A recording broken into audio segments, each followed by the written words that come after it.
discussion on the overview of experimental stress analysis, and in the last class I said that when you say stress analysis in the complete sense, it means determination of 6 stress components, 6 strain components and 3 displacement components. However, I said determining all these 15 quantities may be a luxury. From a design point of view, you may not need a full complete solution. So, depending on the problem on hand, you may want to find out only the relevant parameters and then use it for your design. And to do the stress analysis, we have also seen that you could do it by analytical methods, numerical methods or by experimental means. And in complex problem situations, we may want to use more than one technique, so that we get the problem on hand solved satisfactorily. And if you get into analytical methods, what we find is you get a conceptual understanding on the nature of stress fields. For example, can I have one of the students come here and then show this model? And one of the simplest problem that is first taken in course in strength of materials is a slender bar pulled in tension, and in this zone away from the grips, you all know that stress is constant and that is given by P by A. And what I emphasized yesterday was you evaluate only a component and you have to learn that you have to put it in a 3 by 3 matrix and put the relevant zeros and understand this as a stress tensor, not just as a stress component. And a problem of this nature, you have ready made solution without solving differential equations from strength of materials. The moment you take another problem for the same plate, if you introduce a hole, it is just not possible to solve from strength of materials, because the moment I put a hole, plane sections do not remain plane before and after loading. Before and after loading, plane sections do not remain same. So, your assumption of strength of materials approach will not help you to solve. And if you ask the question, can this at least be solved by theory of elasticity, which is also not possible, because the size of the hole is comparable to the width of the specimen. However, you can still attempt to solve by theory of elasticity if the hole size is very small, like this. For the same width of the member, if the hole is very small, though physically this is a finite body, from a mathematical sense this could be considered as at infinite distance away, and you could invoke theory of elasticity solution and then get a closed form expression. So, the size of the hole is very small compared to this. Suppose I have a complex object, what do I do? I have a complex object like spanner, and this is a down to earth object, you use it at many of your day to day activities. Do you get a solution from analytical methods? You do not get this. It is such a routinely used specimen, a tool. If you want to solve it from your course in strength of materials, it is just not possible to solve. And let it tighten a nut, and what you find here, I have this spanner and I have the nut here, and when I start tightening the nut, obviously you will find stresses are developed. Do you see the stresses here? You do not see the stresses here. And what you can say from strength of materials, because this is constrained here and you are applying a load here, some sort of a bending takes place in the member, and since you all know something about stress concentration, you could at best say there will be stress concentration in this zone and this is the load application point. So, certain general observations you could make from your knowledge of strength of materials. Because the geometry is complex, you cannot solve it by strength of materials, even theory of elasticity will not help. The only recourse that what you can do is you have to do it only from a numerical technique or an experimental method. And what we are going to see is we are going to introduce a new concept that optical methods work as optical computers. And this is what we had seen physically. A nut was tightened by a spanner, and it is natural to expect that stresses would be developed in the components, and you do not see them. The difference what I have shown in the previous live exercise and what you see on the screen right now, the spanner is made of epoxy and nut is also made of epoxy. I have a reason for it, because I have an interest to show even the stresses as they develop when the nut is tightened by the spanner. So, what we find is a very simple problem, down to earth problem. You do not have solution from strength of materials after full course on strength of materials. You can only at best conjecture what could be the stresses, not the actual magnitudes. And what you have is, why I have taken epoxy is the spanner and the nut are made of epoxy, and it possesses an unique property of stress induced by refringence. See, earlier I have told you that each of the experimental technique utilize a particular physical principle which is exploited to reveal a particular kind of information. It will not give all the stress components, all the displacement components, all the strain components. And here what we have done is we have taken a spanner and nut which is made of epoxy, and it possesses a unique property of stress induced by refringence. And what I do now is I introduce appropriate optics and view the same combination with the optics.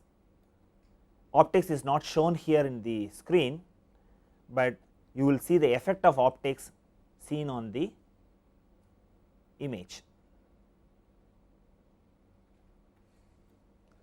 And what you have here is, as I change the load, as I keep increasing it, you find that more and more colors are emerging and it is seen.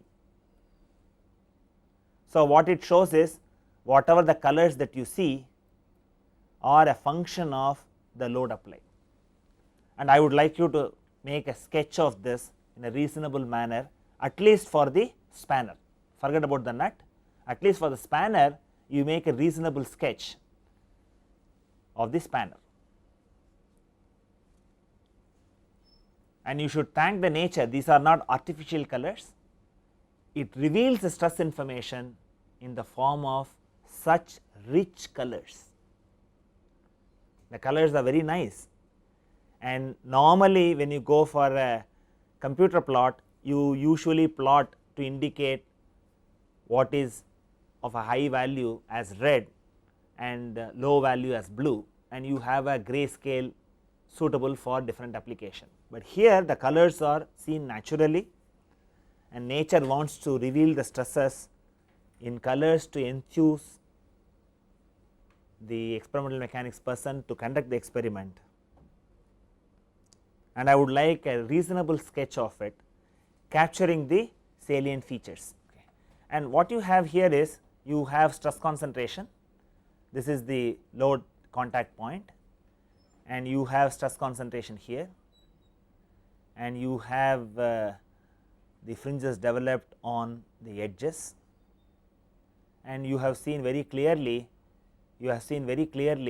that all these colors have emerged as a function of what you have applied as load. And for your benefit I will repeat it again. So, when I have the least load, it is like this. As the load is increased in stages, you find the fringes are formed, and we call these as fringes.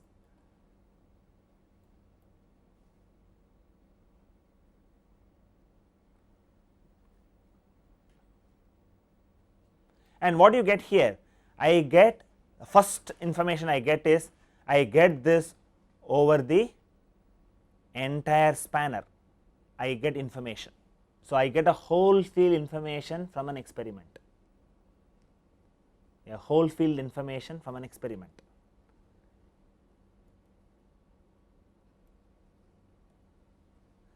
And what I have here is the results in the form of contours have been obtained, and I have got it without solving a differential equation, because what is the effort that I have done is I have to make the model of the spanner as well as the nut, and then put it in appropriate optics and reveal the pattern. If I had to do a similar exercise as a numerical approach, what I will have to do is I will have to formulate the problem as set of differential equations, solve it either in closed form or at least in the form of approximate approach, then replot, go to a computer, use a plotting software and replot the values, then I will get these contours. So, in that sense what I could say is that optics has done the job for you. So, I could call this as optical methods working as optical computers. The effort that you will have to do is you have to make the model, there is no escape, there is some price you have to pay for it. In a case of numerical method, you have to pay a price in formulating the problem. In the experimental method, you have to pay a price in fabricating the model. Now, what is important is I have seen these rich contours, and what these contours are. How do I know what these contours represent? So, here only you have to look at what is the physics behind the problem. So, physics is very important in understanding and interpreting the results given by an experimental technique. If you do not know the physics, you will not be able to interpret the fringe patterns, and that is what is summarized here. And what you have is one needs to know what physical principle does an experiment exploit to reveal the physical information. In fact, the purpose of this course is get into the physics of the problem and understand for yourself completely that this physics is exploited, and what I see is this is the contour. But what I will do now is, you take my word for granted at this stage of the course, and in the present example the contours observed are isochromatics depicting contours of principal stress difference. And for you to understand this, we have to develop crystal optics. Nevertheless, if time permits, towards the end of this lecture itself, you will be able to appreciate from solid mechanics point of view how one can say that these contours are sigma 1 minus sigma 2 contours. And the technique that is used is photoelasticity, and as I said, which exploits stress induced by refringence to reveal the stress information. That is why I have taken a specimen which behaves like a crystal when it is loaded. That is what the epoxy that has a phenomenon of stress induced by refringence, and because stress has induced the changes in the optics. So, by analyzing the optics information, it is possible for you to relate the effect of optics in terms of stress patterns. So, that is what we have done in this simple exercise, and if you want to have a complete understanding, you have to have a basic understanding of what is crystal optics. That also we will develop later in the path of the course. Currently, the interest is to focus, when you look at any experimental technique, you need to understand the physics behind it, and physics would be different for different techniques. Only if you know the physics, you would be able to interpret. Getting colored contours, the two colored contours is very nice, but experiment does not stop there. After getting the colored contours, you should know how to interpret it. The interpretation is possible only when you have understanding of physics, and many instances interpretation itself will be very challenging, and this is where people would like to take the assistance of automated data acquisition and processing methodologies, where they would like to minimize the interaction of the person conducting the experiment.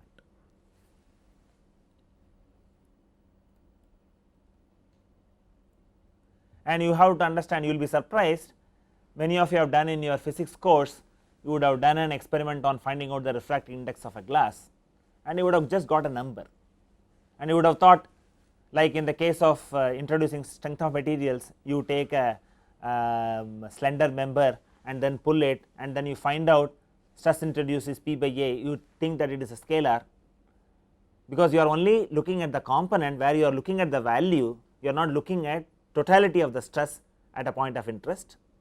Similarly, you tend to think that refractive index is also a scalar. In fact, it is not so. Refractive index is also has direction dependence, and it is a tensor of rank 2. Stress is also a tensor of rank 2. So, whatever modification on the refractive index, if you are able to capture it by optics, you could relate that to stresses. And if you look at, this was developed way back in 1816 or so, and Brewster did first set of experiments, he was able to do that. All those details we will see later part of the course. So, this is what I would like to emphasize again. We do not solve a differential equation, from that point of view it is advantageous, but the limitation of an experimental technique, it cannot reveal all the 6 stress components, it cannot reveal all the 6 strain components, it cannot reveal all the 3 displacement components. In this particular experiment, we have been able to get only sigma 1 minus sigma 2, that too you are taking my word. At the end of the course, I would like every one of you to say convincingly that this is so, because we know the physics behind the experiment. So, to start with, it will appear, oh, I do an experiment, I do not get everything under the sun.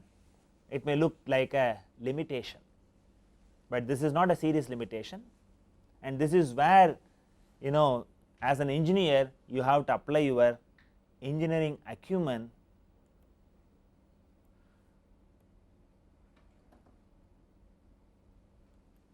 to choose an appropriate experimental technique or a combination of them to solve a problem on hand. This is where the engineering acumen is required, and that comes only by practice. See, complicating a problem is very simple. Simplifying a given problem on hand is the most difficult aspect, and that comes only by experience. Sometimes very simple methods can solve a complex problem. So, you should be open to new ideas, and you should know what kind of facilities that you have. Based on that, based on the time constraint, you decide an appropriate combination of techniques to solve it.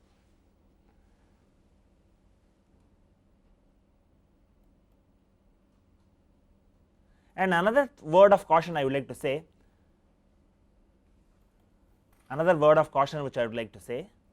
what I would like to say is, see, as an experimental person, the person may be interested in developing as much as possible from a given experimental technique. So, in the process we may do more than what is really required, and then try to say you use complicated steps to extract maximum from a given experiment, because when a new methodology is proposed, he would like to get that methodology established, and he would like to show that it can be used for a variety of problems. But from a user point of view, a particular feature of an experimental technique may be more appropriate, and that is enough for you to solve without getting into the ramifications of using that with a constraint.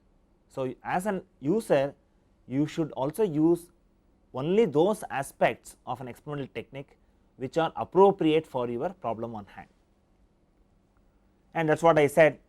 To do this, one needs to know what an experimental technique can give and what is the physical principle it is based upon, and these are discussed, these will be discussed as we go by.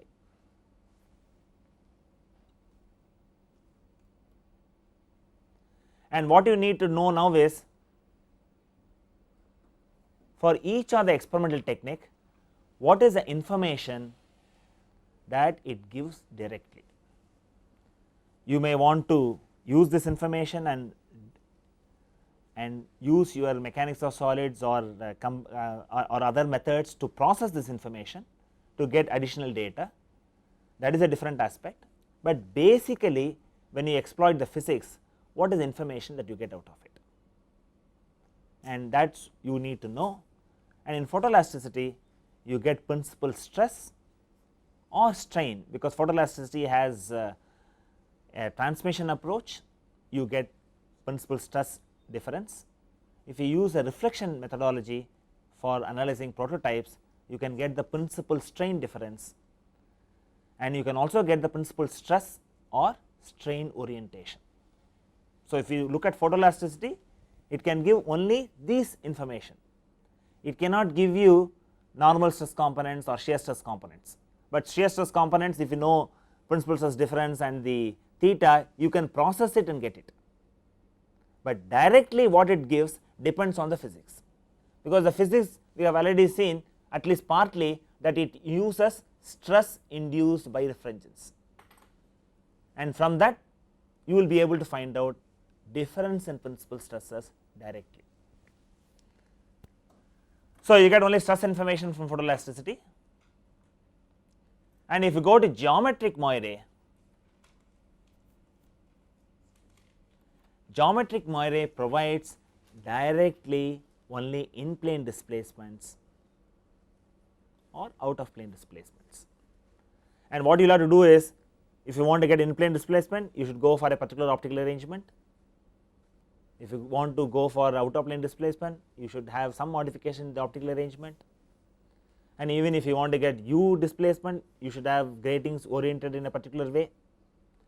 But so you are exploiting the physics, so you should also know what is the how you use it. So, at a time you will get only one information by and large, but there are also techniques which uses more than one combination, and you get combine information as comfortably as possible. And the next is Moire Interferometry. In Moire Interferometry, you can get in plane displacements. Here you can go and make very precise measurements compared to geometric Moire. Because the displacement is very accurate, strains can be obtained by differentiation. Like I said, in the case of photoelasticity, you could get in plane shear stress if you know the principal stress difference and principal stress orientation. In Moire interferometry, because the displacement information is very precise, because you use high density gratings, strains can also be obtained by differentiating the displacement. Now, you should know numerical differentiation is error prone than integration. So, even my small errors in displacement will get more, will become more when you do a numerical differentiation. And you have holography, and essentially it gives a displacement vector, and you all know that it is as a security device, but it is from a stress analysis point of view, it is a displacement vector and very attractive for out of plane displacement. In fact, in the early days when they were developing turbine blades, the vibration modes of turbine blades were recorded by holography, and it was very revealing, and holography is very sensitive as well, and the amount of effort that you need to do holography is much more than you do an experiment using photoelasticity.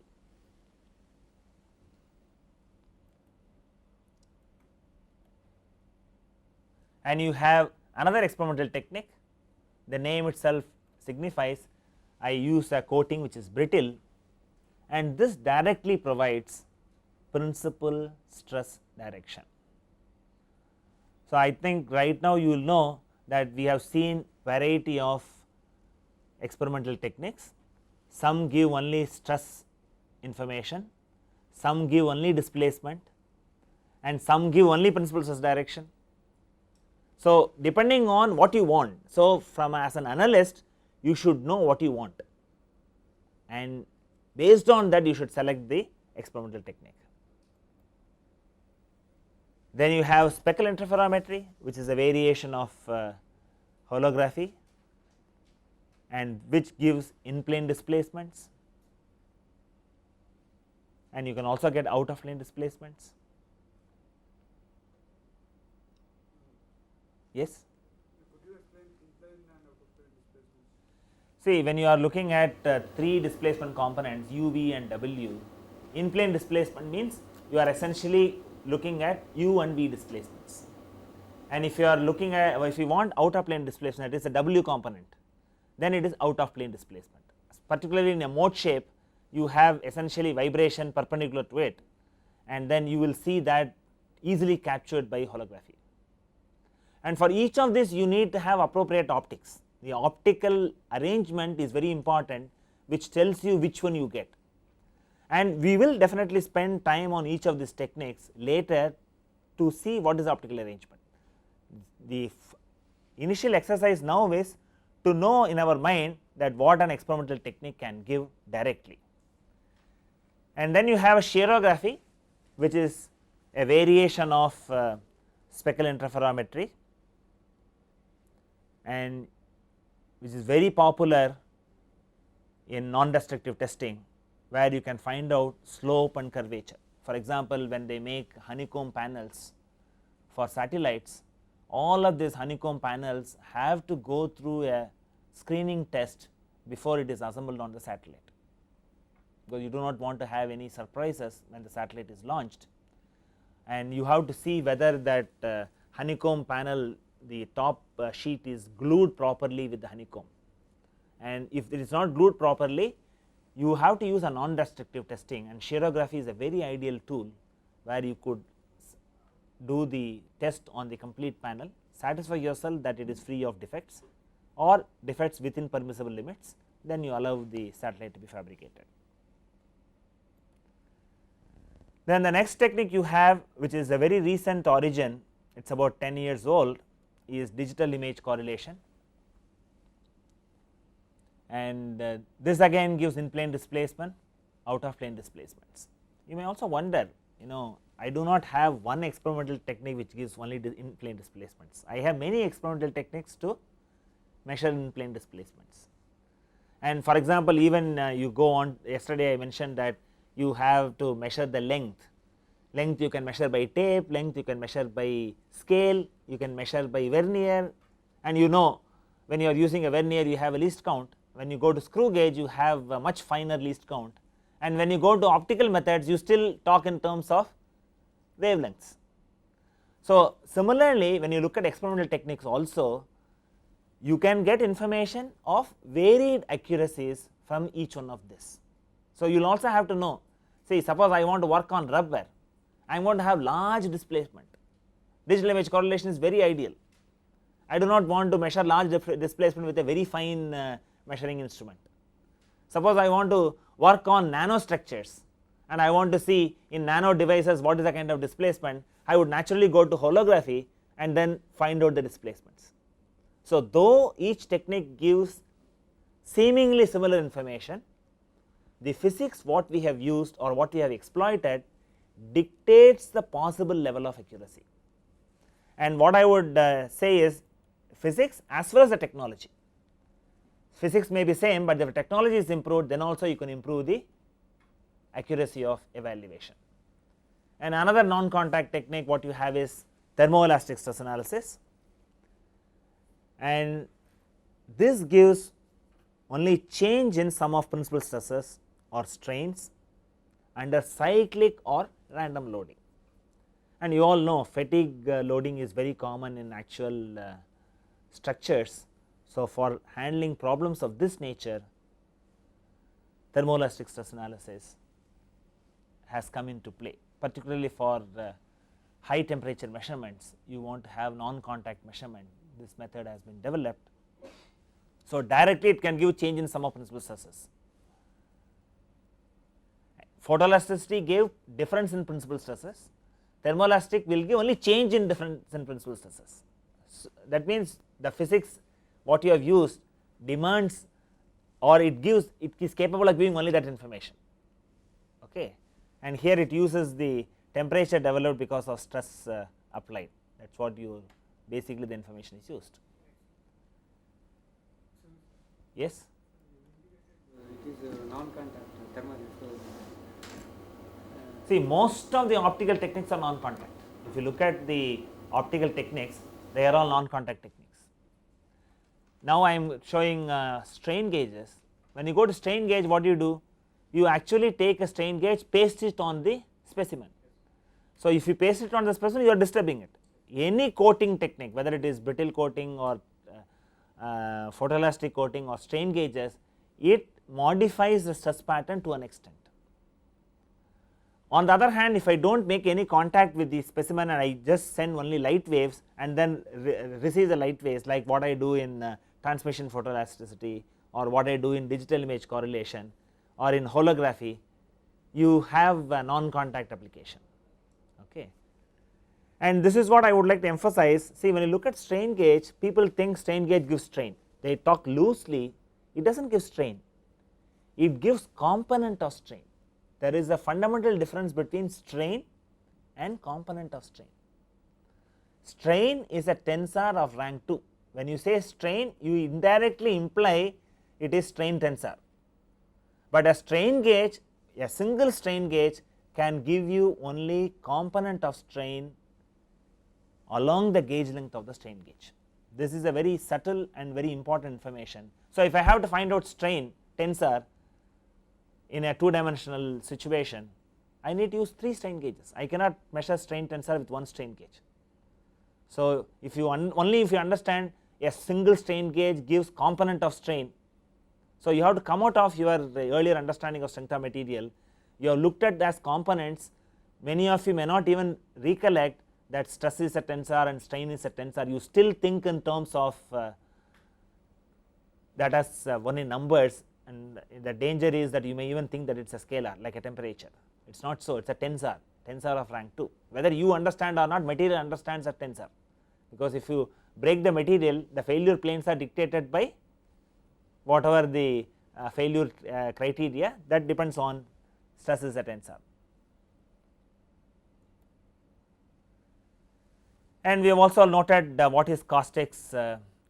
We saw the caustics in the teacup. I said caustics is the name of the physics behind it, and this is particularly used for stress concentration and stress intensification problem.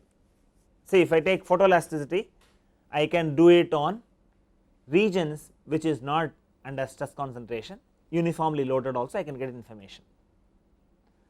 Only when I have stress concentration, that is, suppose I have a load application point, near the load application point you have a concentration of stress, and for only in that zone I would be able to get information by caustics, because what it uses is, it uses the specimen becomes divergent, the specimen becomes divergent because of Poisson effect, and whatever the light you send, the light is deflected, we would see that. So in a sense it is also localized information you get, and a variation of caustics, what you see is coherent gradient sensor, and in this it is an optical method, and sum of in plane normal stress gradients you get it in transmission arrangement, or out of plane displacement gradients in reflection arrangement. And as I said earlier, although several methods may measure similar parameters, the inherent accuracy of different techniques are different.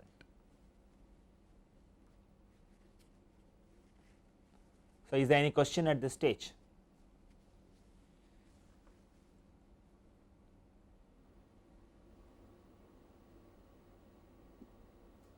So the key point here is, although several methods may measure similar parameters, the inherent accuracy of different techniques are different, and this knowledge you need when you want to solve a problem on hand.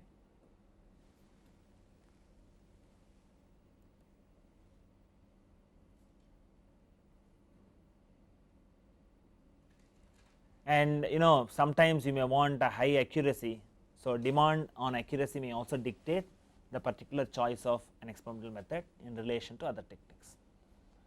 And everything costs money, if you want more accuracy, you need to pay more, it may also take little more time for you to get the result. So, the idea is there is a fundamental difference. If you are able to solve the problem analytically, there is nothing better than like that, but reality is the number of problems you can solve by analytical methods are very much limited. You can't live with analytical methods alone. It has definitely given you an understanding that truss, you have axial force members where the material is fully utilized in load sharing. The moment you come to bending, the inner core of the material is not contributing to load sharing. So, you can have I beams for rails, and when you go to torsion, the inner core can be removed and you have hollow shafts. And if you go and look at, is it human beings which are intelligent enough, who have understood mechanics of solids, and they are able to say for a bending member you do not have to have material in the core. If you go and look at nature, it is very surprising. Nature is much more intelligent than what we think of, and you have bones which have hollow portion, which actually you have the bone marrow where you have hemoglobin developed, and you have birds, they fly because of hollow bones. And if you look at nature, you have a new branch of science, biomimicry. In fact, people go and look at various natural creatures as well as plants and how do they function, and we only mimic it in our engineering. And you should not feel, yes, nature is great in its own merit, human beings are also great in their own merit, because I always consider all this stress analysis, your understanding of fluid mechanics, solid mechanics, vibration. If you look at what is the product that you can really think proud of, is an aeroplane. A huge metallic bird flies and comes back with such a heavy weight is not a joke. In fact, all these techniques have contributed to its development. You have taken certain advantage from numerical techniques, you have verified many of this from experimental approach only, and now people want to fly composite aircraft because they would like to have the least weight. It has its own advantages as well as problems, and for all that you can say that we learn from nature, but we also have done reasonably good with our understanding of mechanics of solids. And what we are going to now focus upon is, there is a fundamental difference. See, when you do a course in strength of materials, you find out what is stress, and your focus is essentially based on stress at a point. Rarely you come across how does this stress vary from point to point, and you have ever had an opportunity in a first level course to even plot how the variation is and look like, because you are concentrating more on stress at a point. At best you would have done a Moire circle where you find out as a function of orientation how does this stress components vary at a point of interest. On the other hand, if people are using numerical technique, you have very many post processors that have been developed which actually display the result in a form where a human being can react. If you see red color, you find it is Moire, so there is a danger signal, you have to do some correction about it. So, only when you had come to numerical technique and with post processors, you have been able to see those, and that happened somewhere in 80s, you can say. Though computers are developed in 1960s, the post processors developed for plotting results became user friendly and became easily available only in 1980s. But if you look at experimental technique, they have always been giving only whole field information. They were not giving point by point. Most of the optical techniques give whole field information. So, as an experimentalist, when you want to go and look at, you need to get sensitized how to react to these optical patterns. So, for example, you go to a doctor and then he finds out your temperature, he finds it is 105, he should react immediately that you have a very high temperature. Even as an individual, you should know that you should react, you should take some ice and put some cold bath and remove the temperature. He should not go to the encyclopedia of medicine and then find out what does 105 degree means, then you will never go to the doctor. So, numbers are very important in engineering and you should react to that. So, similarly when you come to optical techniques, you should react to when you see high density fringes, you should get an understanding that there is something wrong. I mean the stress levels are very high, and you should also develop certain affinity towards how these patterns develop, how they are distributed, what kind of qualitative information you can get out of it. So, the idea here is, although analytical methods could provide stress, strain and displacement fields in general, from a course on mechanics of solids one has awareness of only the stress field. This is another point which I would like to mention. We have said that you want stress components, strain components and displacement components. You go back and look at your notes in strength of materials, except deflection of beams, you would have only worried about stress information everywhere. So, you learnt in a first level course only those pertinent information which is required for you to apply in normal simple problems where you come across in and around you. Only when you go to advanced level of studies where you would like to make certain decisions based on strain or based on displacement, then you look for how to get all this information. Though you have solved all these problems, you may not have the solution of strain field or the displacement field, because I have already pointed out that experimental methods do not give only stress. See, if you go to strength of materials, you find out by force balance and equilibrium condition, you find out only stress, and if you go to theory of elasticity, you have stress formulation. So, you first find stress, by the time you find out the stress you are tired, you do not want to look at strain and displacement. Okay.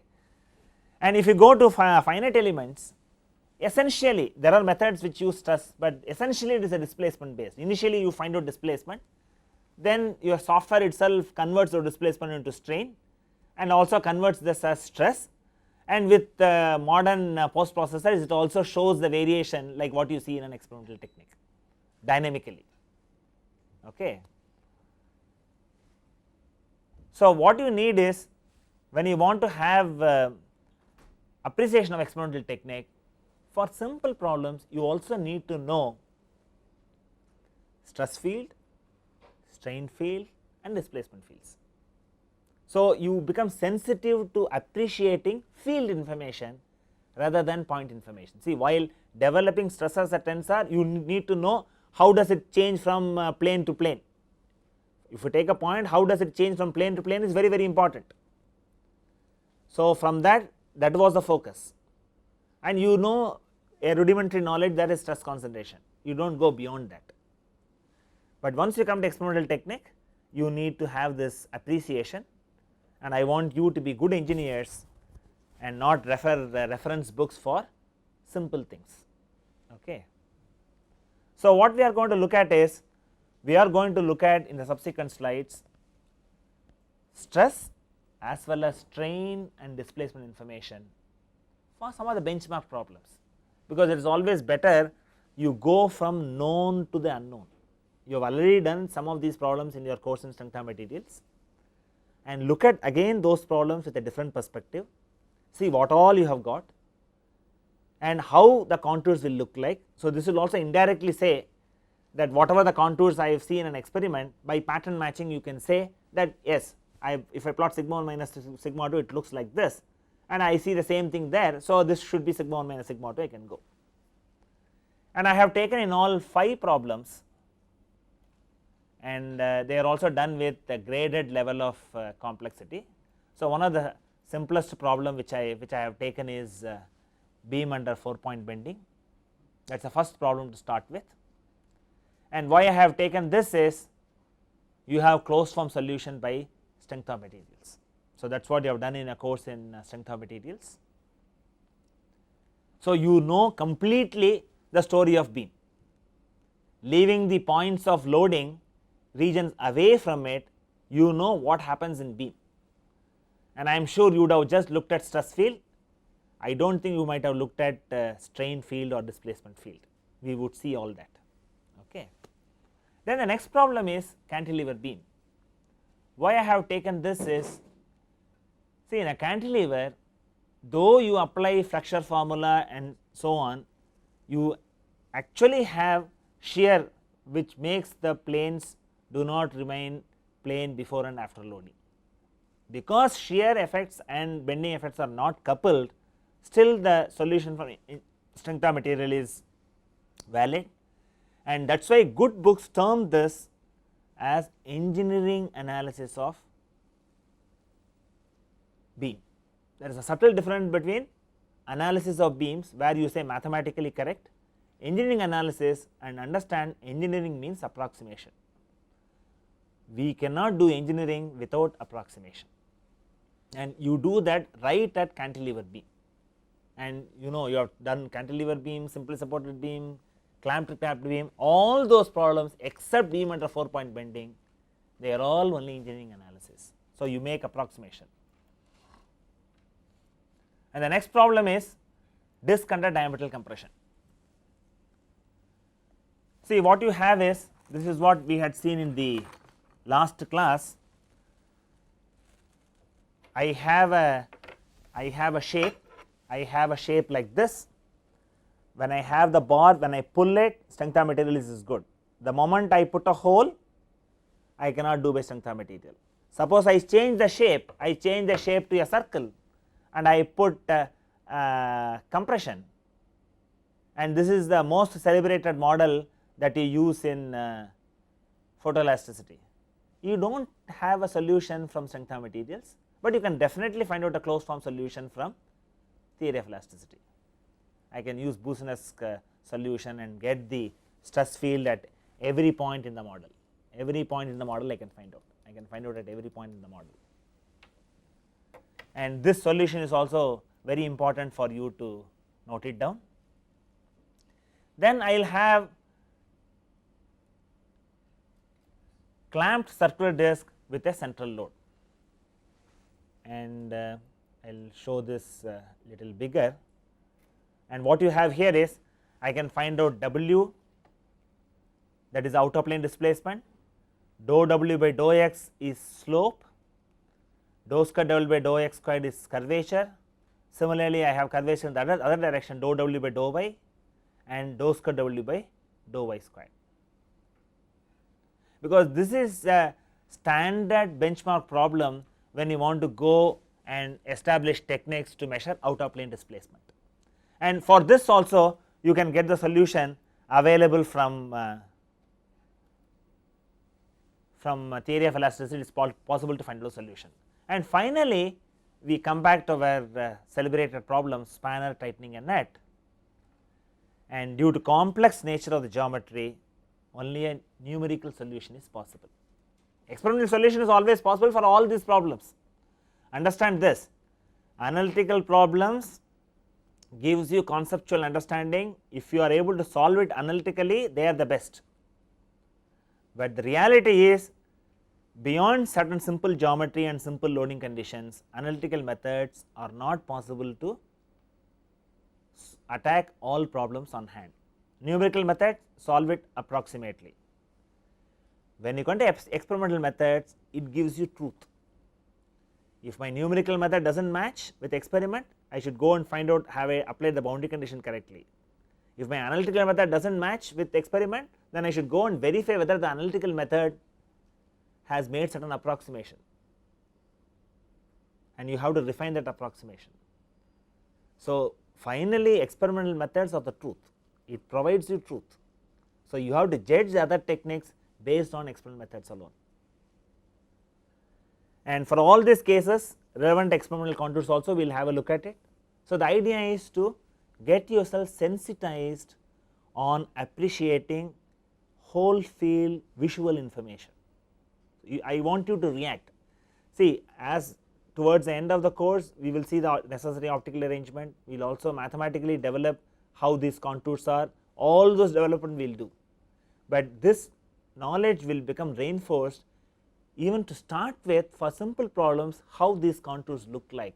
That gives a certain level of familiarity and also makes you comfortable for you to go and involve in yourself in the experimental technique. And so, this class what we have covered is we have really looked at what experimental techniques, why physics is very important in an experimental technique, and we have also looked at what basic information which each experimental technique give. I have focused only on basic information. If we use mechanics of solids or combination of more than one experimental technique, we could derive many of the quantities. That is not the issue here. Why we look at direct information provided by experimental technique is we would like to know and relate what is the relationship between the physics and what is the information we get. And in the subsequent classes, we will see for simple problems to start with what each experimental technique will give. Not only this, we will also look at the stress field, strain field as well as displacement field. And you also have to understand that stress and strain are tensorial quantities.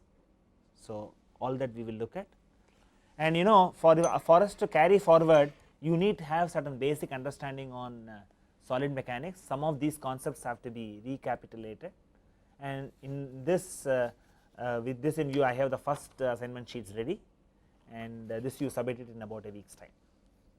Thank you.